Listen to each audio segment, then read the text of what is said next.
আসসালামু আলাইকুম রহমতুল্লাহ। আমার নাম আলী আহমদ। আমি মুন্সিগঞ্জ থেকে আসছি দুবাই বাইক রাইডারে যাওয়ার জন্য।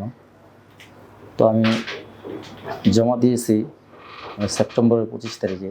আমার একটু সময় বেশি লাগার কারণ হলো আমি দেওয়ার পরেই আগে যেমন ভিসা ছিল, পরবর্তীতে স্টিকার ভিসা চালু হয়েছে, যার কারণে আমারটা একটু দেরি হয়েছে।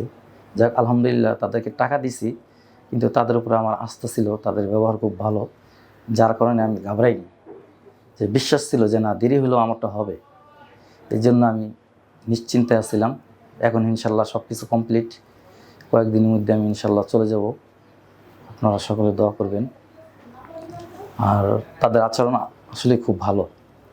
মানে ওনাদের দেখছি যে কখনো ফোন দিয়া, যে যদিও না ধরতে পারছে, কিন্তু পরবর্তীতে ওনারা আবার আমাদের সাথে কন্ট্যাক্ট করছে, যোগাযোগ করছে। তো আপনারা যদি কেউ যেতে চান, ইনশাল্লাহ যেতে পারেন। এতটুকু আমি আপনাদের আশ্বাস দিতে পারি যে আপনারা প্রতারিত হবেন না। একটু দেরি হলে, লেট হলেও আপনারা যেতে পারবেন।